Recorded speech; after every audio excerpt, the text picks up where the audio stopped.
So it looks like the refs have made it clear Kaitlyn Clark's whistle isn't going to be any better this year. Hello, everybody, and welcome to the channel. I'm Mark. Yeah, I'm right.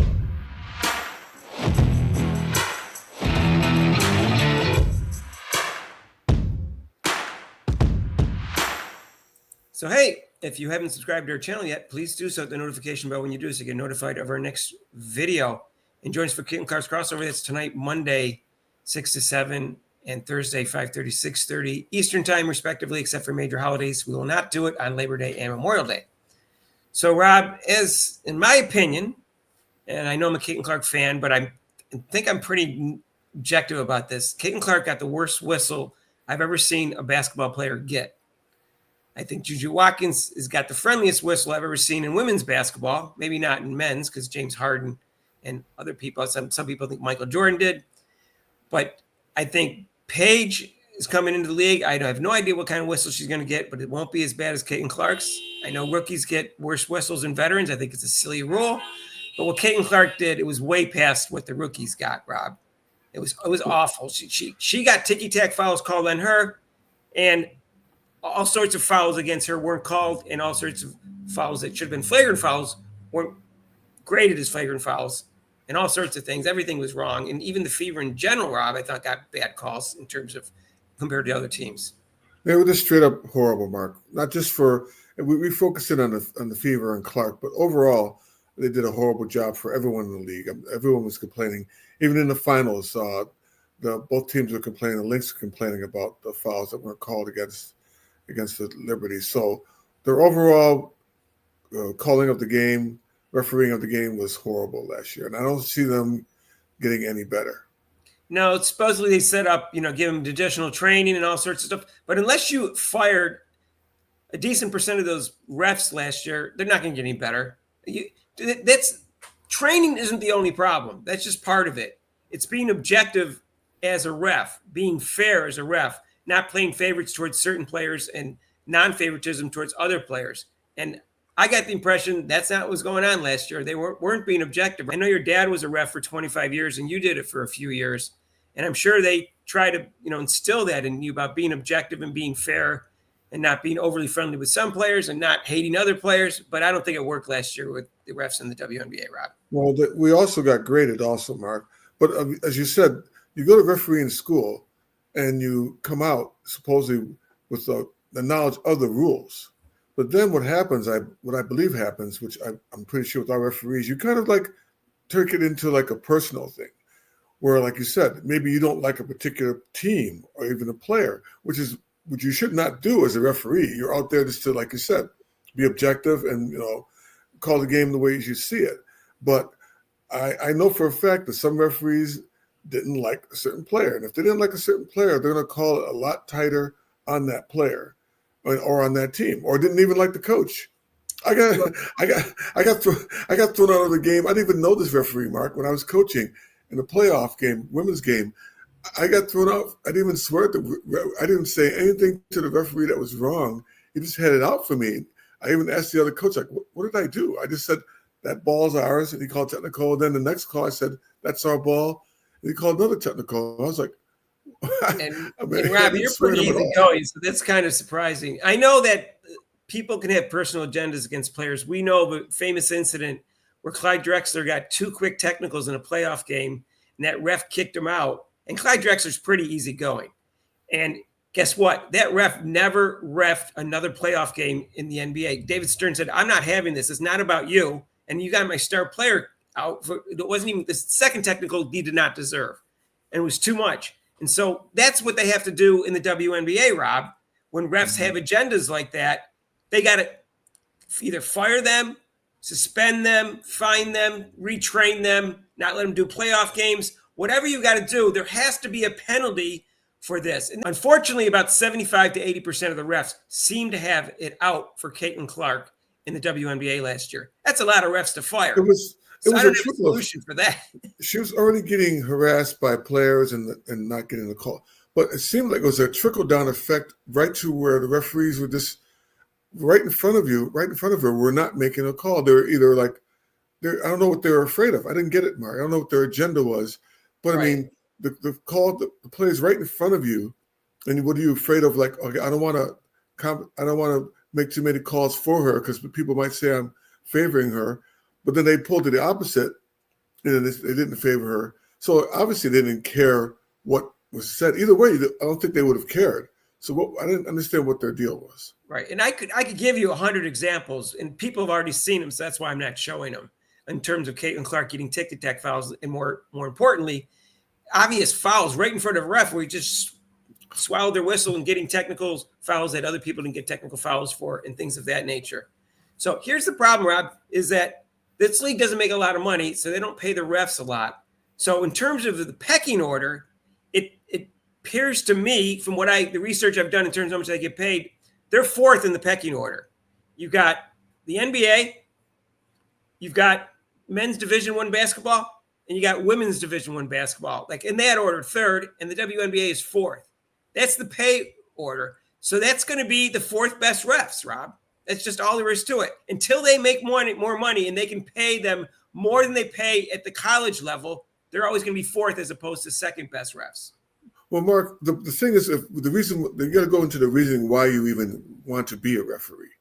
I mean, my dad was a former player. He was a very good player. He was all city, and he's a great player in the city. And I played basketball. I was fairly good. So, but you referee actually because you actually love the game. Actually, when you're refereeing a game, you're actually watching the game. I mean, you're refereeing, but you see the person go up for like a dunk or a nice shot, and I mean, you don't say it out loud. You're like, "Wow, that was a nice shot. Well, that was a nice move." To yourself, you say that. So you're refereeing. You're also watching the game while you're refereeing. So you're doing it because you enjoy being still involved in the game. There is a money aspect of it. You can make pretty good money if you want to. Go ahead. Sorry. No, I was just finished. Go ahead. What I can't figure out is not that there's some refs that have an agenda against Kaitlyn Clark, but why there's such a high percentage against Kaitlyn Clark. Some of the refs may be doing it because they're sticking up for the black women and they're black, or some of them are lesbians, women, and are sticking up for the lesbian women. Some of the players in the league they're on a friendly basis with. They feel sorry because Kaitlyn Clark's getting all this publicity and all this money and all this praise, and their friend, personally, I'm not saying they're friends, but they're on a friendly basis with.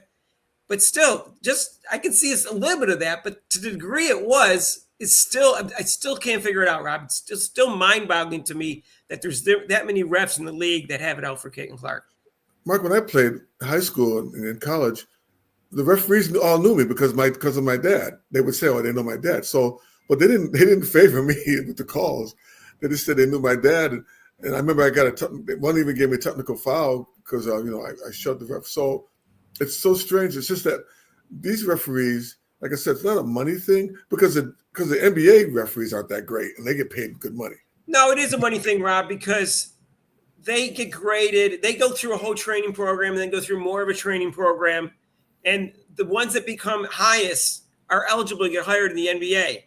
And if you don't do that, you apply for the next highest paying job. So it is a money thing. I'm sure that's the problem. Is you have the fourth best refs.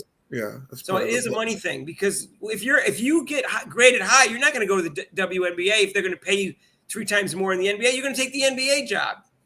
So that's what you're going to get. Like I said, if the WNBA starts making a lot more money, they can pay the refs more, and maybe they can get the second best refs in the country instead of the fourth best refs in the country.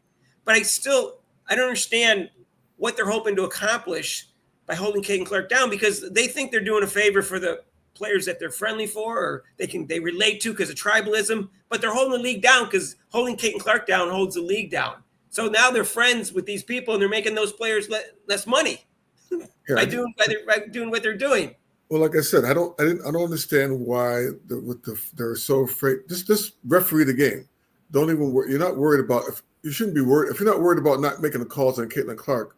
You shouldn't be worried about making the calls for her. That's why I don't understand. Like, so if you're making calls for her, are they going to say like, "Oh, this referee always favors Kaitlyn Clark"? Who cares? I'm like, no, I favor that when she drives to the basket and the foul happens right in front of me, I'm going to make the call. Right. And Rob, some people are going to be making some comments down below, like, Mark, it's their ideology and all that kind of stuff. You didn't become a ref because of your ideology. You weren't placed in the WNBA because of your ideology. You were placed there because you were the fourth best group of refs. I'm telling you, because you would have taken, you might have taken the fifth best paying job, whatever, if you didn't want to be in the WNBA. But they're in there. They just happen to be in there. And I think it's unfortunate that they can't get better refs, Rob. And I have no idea what's going on, but it's Mark, the ref with refereeing, you have the head ref who is the bottom line, makes the decision. Then you have the umpire. Then you have another person who's there refereeing since they have three. But you have the head ref who makes the final decision. When they do that instant replay, it's the head ref, as you see when it goes to the monitor, that makes that final decision. So, they're supposed to learn from the head referee how to referee the game while they're in there. Like, okay, and they sit down before the game. They actually do sit down, just like you do for a basketball game. You sit down and you might say, okay, these two teams don't like each other. So we're going to have to start out maybe making some calls a little beginning of the game just to make sure there's no fights. And then after that, maybe we can loosen up. So, yeah, they actually don't just come to the game. They actually have discussions about how they're going to referee the game. Right. The reason I brought this up is because, first of all, we all know she got a bad whistle issue. But second of all, she got no calls for her in the last game, and she got one call. But she's in the 2 preseason games, she hasn't shot any free throws, and she had 4 personal calls against her. And there was obvious foul calls that you can see in the replay as a foul, and they just swallowed their whistle. Now, Rob, and you've said this, Adrian Ross said it in their show. Other people have said that she complains too much to the refs. And I'm saying, okay, fair enough. She whines, complains to the refs. But it's easier when you're not the person that's getting that. When you have the worst whistle in the history of basketball, it's really hard not to complain. And if you don't complain, what good does it do, especially if your coach isn't complaining for you, which is what happened last year, as we know. Maybe it'll be different this year. She won't feel a need to complain to the refs directly because instead of having Christy Sides backing you up, you're going to have Stephanie White back you up, who, number one, will be more aggressive about it. Number two, is more respect from the refs. Well, as you know, Mark, yeah, she can complain, but like I said, the referees are human beings. So if you keep coming up to me and whining about and saying that call, the way you say it and say, I got fouled, why didn't you call that foul? I might take offense to that and say, that's why she got the technical foul the last preseason game. Well, what can I say? They already don't like her, so does it really make a difference whether she complains or not? Well, it does because she doesn't want to get technical foul, and it takes her out of her game. So she doesn't want to get the technical foul because that hurts the team also. It might be a close game, and it hurts the team. But she's just got to – I mean, she already knows that she's not going to get the call. It's like when you're coaching. You're not going to change it by you complaining. He's not going to say, oh, yeah, you know what? You're right, Kaitlyn. I'm going to change that. It's not going to happen. So – well, I get that, Rob. That doesn't mean it's easy to stop. And also, the commissioner has never done anything to try to even bring this topic up, even acknowledge the fact that it's happening. I can't believe that even behind the closed door she hasn't said anything or not. I don't know if she has. If she hasn't done her job because there's obviously an agenda by the refs against Kaitlyn Clark. And if she has some control over the refs, and she needs to say, hey, stop being unfair. At least be fair. Don't give her a special whistle, but at least be fair. But I doubt she's done that. I doubt she's even disciplined these refs for their poor grades. I couldn't find any information on how many refs they fired last year because their performance grades were too low. But I know that happens in every level. In this particular league, they should have raised up the percentage of ones that should have got fired because there were so many that were poor, and given someone else, say a Division II ref or something like that, if a men's Division II ref probably would think the fifth highest paying ref, and tried to give them a chance, or hopefully try to talk into some Division I refs to do half the season or something for them, because they already did college basketball. They might not want to do a whole season, but at least they're better refs. Maybe try to recruit them. I don't know, Rob. It's training's a problem. And as a coach, you talk to the referee. I did that. You talk to the referee. And you might talk to them you talk to them when it's a quiet time when they shoot fouls. I say, hey, what about that foul? And that's kind of, she's reaching. You call it. They're getting kind of physical, and like I said, the referees sometimes they do. They're human. They might miss it. They might not see it. I've had referees go, yeah, you're right. I'll get that call next time. Or like I keep on harping on where I actually asked a referee to give me a technical foul because my team was not playing well. And he actually did that. And then after the game, we won that game. He goes, that was a good call that technical that you took. So, and I'm not saying training does nothing. It's obviously it's going to help a little bit. But the problem is these aren't difficult calls to make.